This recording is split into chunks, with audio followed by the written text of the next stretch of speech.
life just keeps getting better and better. Yeah. One of my great gifts is that I dream big. Big projects, big possibilities, lots of them. And my greatest fear is unfulfilled potential. Well, you just said what we just said. Yeah. That's it, isn't it? Dreaming big requires believing big. And fear of unfulfilled potential means you're not doing that.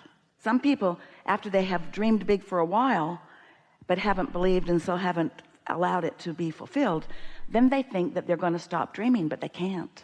You can't take that desire back. You got to get up to speed with it. Yeah.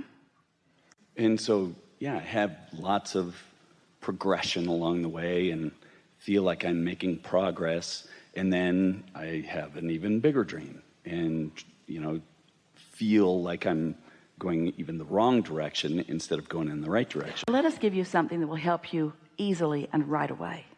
This is so much easier than you have been letting it be.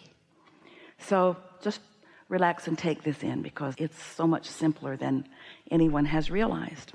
Dreaming big is so good. That means that life is producing for you plenty of momentum. And you're catching plenty of glimpses of what your inner being knows also. Because a lot of those dreams, this is important for you to understand, a lot of those dreams, as they get big and they feel so intoxicating to you, you're dreaming them because you're in the receiving mode. You're receiving plenty of those dreams. You're not just conjuring them up in the moment. There's momentum. Your inner being's got hold of them. Your inner being is feeding to you the next logical and the next logical. And you must be somewhere in the vibrational vicinity of the receiving mode for those dreams to feel so big and to feel so intoxicating to you. So that's a really good thing, isn't it? Yeah. But here's the thing. The subject of creation is really about the subject of the law of attraction. And the subject of the law of attraction is really the subject of momentum. So here's how momentum works. You catch hold of a little dream, maybe not something that takes your breath away, but it felt good while you thought it. And then, if you are like so many objective humans, you counter it with logic. So the momentum is not allowed by you to pick up any more momentum. That dream doesn't get going. And if you're a really objective human, you dream, you kill it, you dream, you kill it, you dream, you kill it, you dream, you kill it. But if you begin enjoying the feeling of the dream, instead of needing the thoughts to turn all the way to the manifested things, if you're happy in the thought, if the thought in and of itself, and here's the key word, if the thought in and of itself is satisfying to you, then the satisfying thought will carry you to more and more and more. So the key is to catch it in the early subtle stages, because in the beginning, I want this, but in other words, since there's not much momentum, the countering thought could be easily achieved. In fact, the countering thought could be more easily achieved if you have had a lot of naysayers around you, and if you're human, you have. This is what's happening to you. We've not said this before, so hear it. You were inspired to clarity about the dream. Inner being's in on this. And then your humanness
took over and killed it.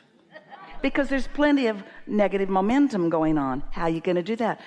When you think about what you want and why you want it, you usually get more momentum. When you think about where it's going to come from, when it's going to come, who's going to be there, how you're going to go about it, when you try to answer those questions that you haven't yet achieved enough momentum to answer, then that's when you contradict it and slow it way down. So we know you're getting the idea. You want to allow your dream to gestate in this vortex, but it already is. What we're getting at is you want to practice yourself the thoughts that allow you to be a vibrational equivalency to that vibration, so that in the same place that the idea of the dream came from, more ideas about how to proceed come too. Does that make sense to you? But this is a key factor. We didn't quite get to it in the fullest way that we want to. The simple process for you is to just ask yourself.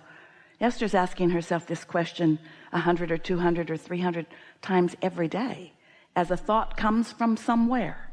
Is this a satisfying thought? Is this thought satisfying? Not, is this the best thought I ever had? Not, is this thought taking my breath away? She's not asking for big time momentum, because when there's big time momentum, she doesn't have to ask that question. But when it's just a thought about something, like a driver who cuts her off in traffic, and she thinks that was unkind and unnecessary, and then she asks herself, was that a satisfying thought? No. Then leave it right there. Or someone yields for her and makes room for her to enter, and she thinks, that was awfully nice of you. Was that a satisfying thought? Yes, indeed it was. Then keep thinking that thought. Ooh, lots of people let me in like that. She waves this way. She makes sure they can.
From the back. She waves this way. She waves in her mirror. She blows kisses. She wants them to know.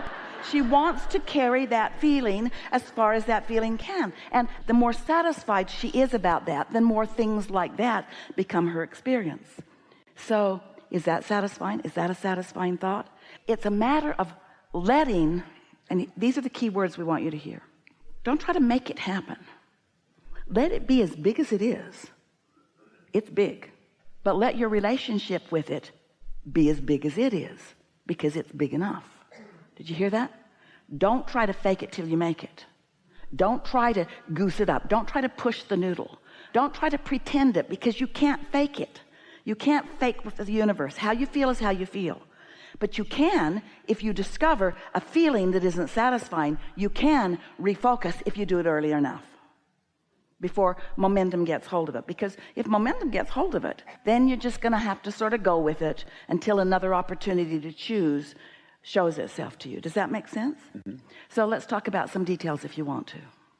I have an analogy, and maybe this will go with it, that when I have a dream, in a vision or whatever, and I leave it up in the cloud, basically, I can move it around, I can play with it, I can flip it around, and it's effortless and because there's no reality that's contradicting it. Yeah. And there's as soon as you try to bring it down, don't say that, because it's not true.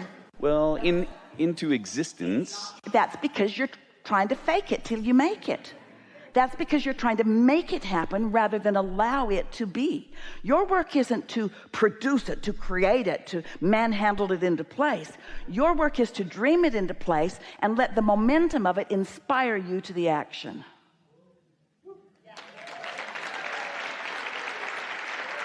But then little old me has to write the email and create the relationships and Yeah, but don't do it those unless things. you're satisfied.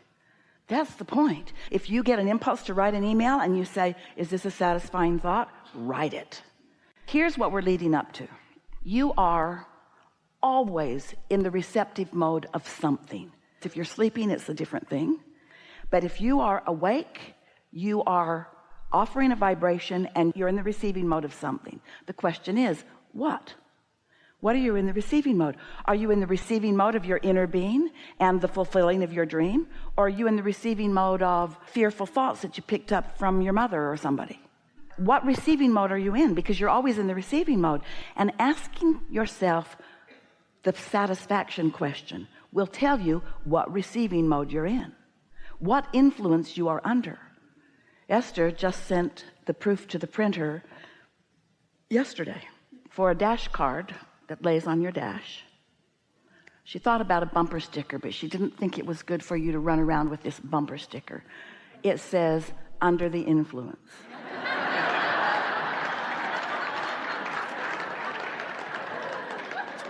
So it'll be on your dash if you want, and when you look at it, you can't read it, so no one walking by has any idea what you're trying to say. They think you're crazy. But when you're in the car and looking forward, it reflects upon the lower part of your windshield, and it says under the influence. And it could cause you to ask the question, what influence am I under?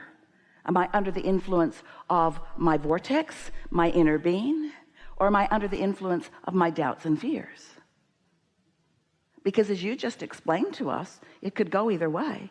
When you're dreaming, it's easy to dream. In fact, we've been saying for a long time that 99.99.99999, almost all of your creation is complete before you, let's say you have a business idea, more than 99% of it is all done before you put the first board up for the first building or hire the first person or make your first dollar. Because it's done vibrationally and then it starts manifesting.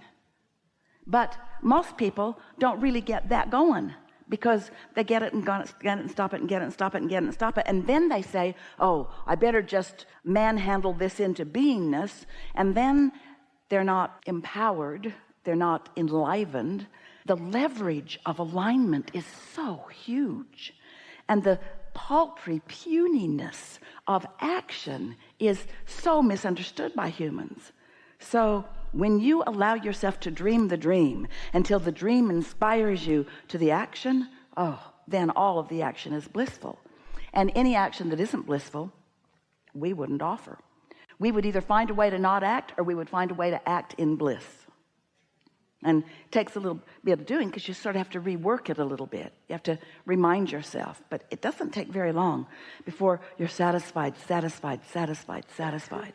You want to talk more about it? Because we've been talking conceptually, but we can help you if you want to chew through it a little bit. Because wouldn't it be nice if you all were just starting right now and so you didn't have any beliefs that were in the way? Well, that's not the case. You got beliefs that are in the way. So just going to have to figure out how to navigate with those beliefs. Your inner being knows what your beliefs are that are in your way, and your inner being will help you navigate around them. Your inner being will lead you. When we talk about the path of least resistance, you know what we're really talking about? Hear this. Drum roll, please. This is so good. What that path of least resistance is the path in your mind that has the least resistance. That's what the path of least resistance is. How can you most believe in this path? And so sometimes your inner being will lead you to something that you believe and something you believe and something you believe. And it's not long before you believe so much in source energy. You believe so much in your vortex. You believe so much in the laws of the universe. You believe so much in the law of attraction. You believe so much, and here's the key piece.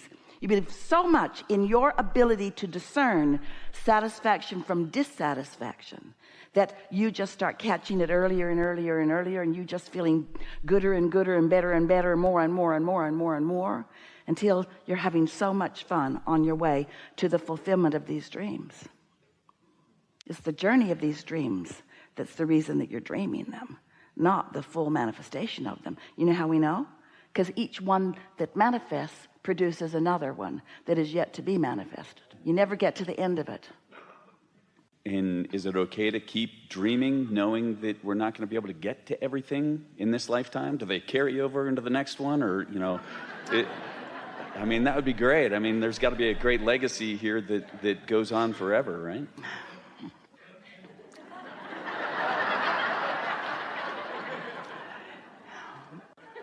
We're going to reword your question. Is it okay to fulfill my reason for being? Yes. Is it okay to do what inevitably I have no other choice other than to do? Is it okay? Is it okay? Is it okay? It's not only okay, nothing else is even possible. You cannot stop being the consciousness that is here. And you cannot stop perceiving your environment. And therefore, you cannot stop having your personal awareness of improvement. And you cannot prevent your inner being from being right there with you and finding your personal improvement and holding steady to it. And you cannot stop law of attraction from gathering the cooperative components. Now, you could refuse to be one of those cooperative components.